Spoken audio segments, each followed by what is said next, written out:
this KC Roadshow here in Evry. Man, I'm used to this atmosphere from LFL, but I feel like it's the first time you guys get to experience this. Tell me, how was it for you guys? I mean, once again, an amazing roadshow. It just feels like, I mean, Jack said it in Madrid, this feels like the future of what esports is supposed to be. You give it to the clubs, you let them have these events, and then doing an amazing job with what they're bringing out. Absolutely. Again, thank you to Carmine Corp for welcoming us into their home. And in the end, guys, they take it. Would have been crushing if they lost in front of their audience today. But as Caliste was saying, he never thought for just a single second that they were going to lose this one, especially after how doomed game one was. I admire the confidence from this kid, honestly. I admire the confidence, I admire the gameplay, but I gotta say, I really admire the drafts of KC. I really feel like today, they actually really outdrafted G2 in a lot of these games. And they were really set up for success from the get-go, before the game even started. And there's a wonderful interview on stage there with Camero. I was almost becoming a KC fan myself, hearing all those kind words, that one day their dream will come true, winning Worlds. I mean, a man's dream will never die. And it's crazy that he keeps on making it happen. I actually almost want to believe that they're going to win Worlds one day, but sorry, I just want to enjoy the atmosphere. Honestly, guys, it's been amazing. Everything the fans have been giving us, everything the fans have been giving the players, especially, and GB, Caliste was talking about the fact that it's not just raw talent, it's raw talent and hard work and the perfect staff around them to make everything flourish. And I feel it. Yeah, I mean, it's the surroundings where you just know you want to keep improving. It sounds bad, right? But when they lost that final, it somehow felt a little bit good, because you knew that they were going to use this as energy to come back even stronger, because despite everything, they knew there was just small margins that was kind of going to be able to change what they were able to achieve at first stand. And I think like what they're realizing and what they're improving coming back here is what they learned was their weakness at first stand. Our Kia player of the series today is Caliste.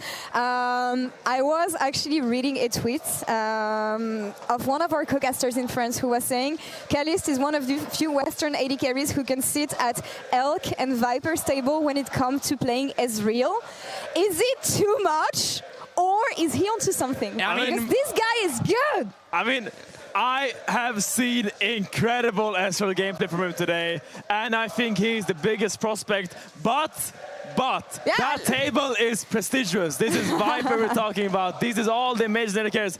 We need to see him do this at the internationals, and when he does that table, they will lift the chair for him. Absolutely, and I think yeah, for sure it is. But I mean, the mechanics are there, and you see the potential. You have to take into context that he's 18. This is his second split in the LEC. He's not even been here half a year yet. Absolutely. And this is already what we're seeing. The one thing that I'm missing for him is still that macro aspect, knowing where to be on the map. And, you know, I think that over the time, he's going to improve that. Absolutely. And we have the victorious Yike joining us. Congratulations! Thank you. You don't lose with your parents in the arena. Yeah, you said it and you meant it, man. I have to make sure I don't lose after game one as well. It was a bit scary, but we managed to win, so I'm so happy. Well, that's funny because Caliste on stage was just saying, no, we knew that we were going to turn this one around, the confidence, everything. Game one, who cares? We know we're going to win this series. But how did it feel playing the jungle matchup this time around? Because it felt so volatile. The moment you kind of got ahead, you got to be on cams and get that lead against Qmon. But the moment in game one, when you fell behind, it was so hard. How was the matchup for you throughout the series? Yeah, I think it was a good jungle matchup today. I think he played very good game one. He really snowballed like as good as he could with his hour, so props him for that. I think game two was like a bit even. We both used farm, we were a bit useless, and then I almost got a pentakill. Yeah. I didn't. I know. But yeah, then game three as well. I don't know, we played tanks. Tanks kind of boring, but I managed to win, so maybe I was the better tank. I gotta say, after what Broken Blade said to your parents, it felt like you were out to get him. All those lane gangs always looking for Sergen in the top side. I had to target him. Yeah, was it a target gank? It was some target ganks. No, not really just targeting him. I just wanted to, you know, I know playing for Kana is a good win condition, so of course I will play for Kana when I can. Yeah, like playing in front of your audience, playing at your home, actually, beating G2 once again. What is going to be the highlights for you this weekend if you had to pick one? Oh, I mean, I just think us coming back game two and game three. I think after game one, them still cheering for us, like all the fans cheering for us and giving us hope, and just the way we played, the way we came back, I'm very proud of us, because we were a bit like, we were not so happy after game one, because I think we just played bad, and we managed to come back and we played much better. So probably that, and my quarter kill, I guess. How does it feel like having a fan base this big, because you don't strike me as a very egotistical guy at all where this gets to your head, but also always when I see you, you're so laid back, you're always happy. How is it having a fan base this big and still having a normal life around it? For me, it's just amazing. I don't know. I feel like I just have a buff whenever I play in front of like a big crowd that cheers for me and my team. So I just love it, right? The Comic Con is probably the biggest fan base there is, like in LEC, and I'm so happy to be here. You love to see it. Honestly, congratulations once again. And you lock in first? Yep. With this, actually. Oh my God, I almost forgot. Let's take a look at the standings, actually, to see where we leave things up. First things first, congrats on locking this one for playoff. And yeah, let's see what we have left, because there is a lot of stakes for tomorrow's playoffs. If Team Heretics wins against GX tomorrow, then GX will be out, and Team Heretics and Vitality will be in playoff. If GX beats Heretics, we have a lot of tiebreakers ahead of us, and it's gonna be super fun. MCoy and Rogue, they're just playing for fun, for the love of League of Legends. It's been a chaotic split, yeah. When you're looking at these standings, who's the top contender against you guys? Fnatic, G2, and MCoy, they've always big improvements in this spring split. How are you rating them?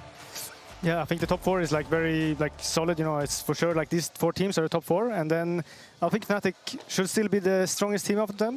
We beat G2 today, but they were not playing bad. I think they played good. They were they probably had the second game was hard for them to play, like draft, and yeah, I think they're good. Koi is also good, you know. From what I've seen from Koi recently, they've been much better. Like Joy is looking much better for sure, and yeah, that's why I don't really know who's gonna be like the top 2, top 3 of them. But I think Fnatic should be top 2, and then between Koi and G2, I'm not sure.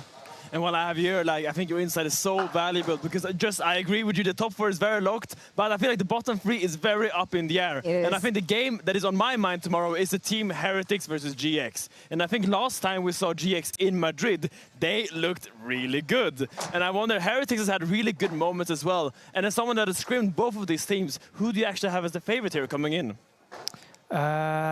Yeah, it's a hard one. I think GX is looking much better than before, than the beginning of the split. So, and Heretics, I'm not sure about them, because I mean, to be honest, I don't think we scrimmed them in the last 2 weeks. So I don't have really that info on how good they are on that way. But I think it's going to be very even. I think for sure it's going to be 3 games, but I would give it to GX this time. Actually, I think since Madrid they look good. Exciting. Small question for you actually about KC. When you consider last split, even if the format was different and how strong you were, how much did you guys evolve as a team? Where do you make the difference?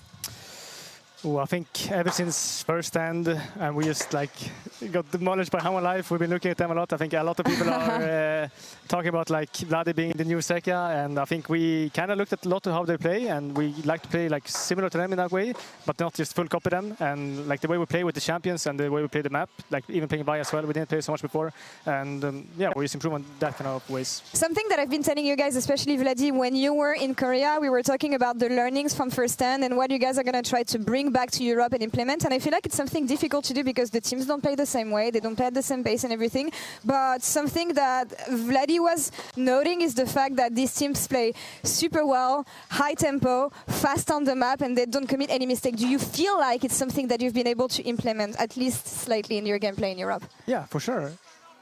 Yeah, I think it's okay. It's a voice in your head. It's fine. For sure, I think us playing more high tempo has been much better. I think Targa is very, very good at saying when he wants to invade and just go on the map and play aggressive. And props to him for that, right? I should do it more as well, but I think he's very good at it. Vladi as well. I think they call whenever they want to play aggressive, and we learned so much from that. And that is from first time, right? And then from the LEC teams, scrimming them, it's for sure there's a big difference scrimming them and scrimming the teams at first stand. So as a jungler, you're not calling for jungle camp invades? Your support and mid laner is calling? I'm calling for the invades for the camps, of course. But when there's no camps, that's when they want to go. Got it. He's calling for every camp invade. We can't invade 7 camps, but the 8th one we can. Yeah, it's been a pleasure seeing you develop within this new team, seeing you shining on stage the way you did, and also making your parents proud once again. That's a birthday win for your dad, actually. He must be so happy right now. I hope I can meet him after this and give him a big hug. Well, we're going to let you go. We're going to wrap the show here, actually. Thank you so much. Thank you so much to KC as well for welcoming us into their home for this weekend. This road trip was amazing, and I'm so glad that people got to see what actually the French fans can bring to the table and how passionate they can be. That's all for us here. We're going to be back tomorrow at the Red Games Arena with Shocks at regular time, 4:45 p.m. CEST for Ready Check and 5 p.m. for the games. And if you want to catch some more League of Legends, the evening doesn't stop here because LTN North is going to have Dig Dignitas and FLICKR right now, actually. So tune in. See you later, guys. Bye bye. À bientôt. À bientôt. Gold is 1,500 in the lead. Nako might balance that a little bit. Once again, with the World Ender out, he's going to do nothing, but Pantheon's help changes that. Saving grace. Lynch says from the skies. I think he doesn't die. Oh, nice. Coming. Leona no flash. Yeah, look Leo. Look, bye. I got Risa. Okay, goated. We win. I'm full HP. I don't have ult even. Genax and SK are branching into where they can be. Stun up, it's deadly flourish. Genax ran in with the explosive cast. Nicky does it again! This guy is out of his mind consistently. The equalizer out, Rika alive. Hurley, but no! But Nako does it again! No flash, I look Corki. sage. You wanna fight? I'm dead. Are you? I think we can kill one of them. I'm out. I will f***ing kill him, bro. The bear holds 3 and sets fire to their face. Vitality have done it again as Kadui is sniped down to the very end. Great damage onto LeBron. First kill coming up to KC, but under turret, Yike is dead. Hansama takes care of business while flashboard. Caliste gets the damage and gets out. Maybe ignore that. The pick, the flash, and Caliste over at Blasco knocked up before he can escape. Skumon again. This Shinsao is running the map. Step out for sure. I'm gonna die, okay? I'm gonna die. Can you buy some time or can't Nash? Some skies on. I'm not sure if it's good Nash, guys. Is it going to be? Oh, maybe it's cooking. Oh, Okay, nice. nice. Caliste picks up the kill while Kana is getting free hit by Hansama, who's stacked up lethal tempo. Caliste jumps in! What balls on this kid? We got it. Half a gun and 10 guys. Reset, don't play tempo. I go kid. Yeah. Good, Victor. I have Q in one. He's on me, I'm fine. Yike is running around. Caliste is here. Hansama at max range. Kana finds him. He's dead meat. That's a kill. KC in the home arena. They're gonna... I'm ulting. I'm fine. We win. Yeah, can you ball? Yeah. Happy. Go. We can kill Mundo. Nice. No flash, we can chase.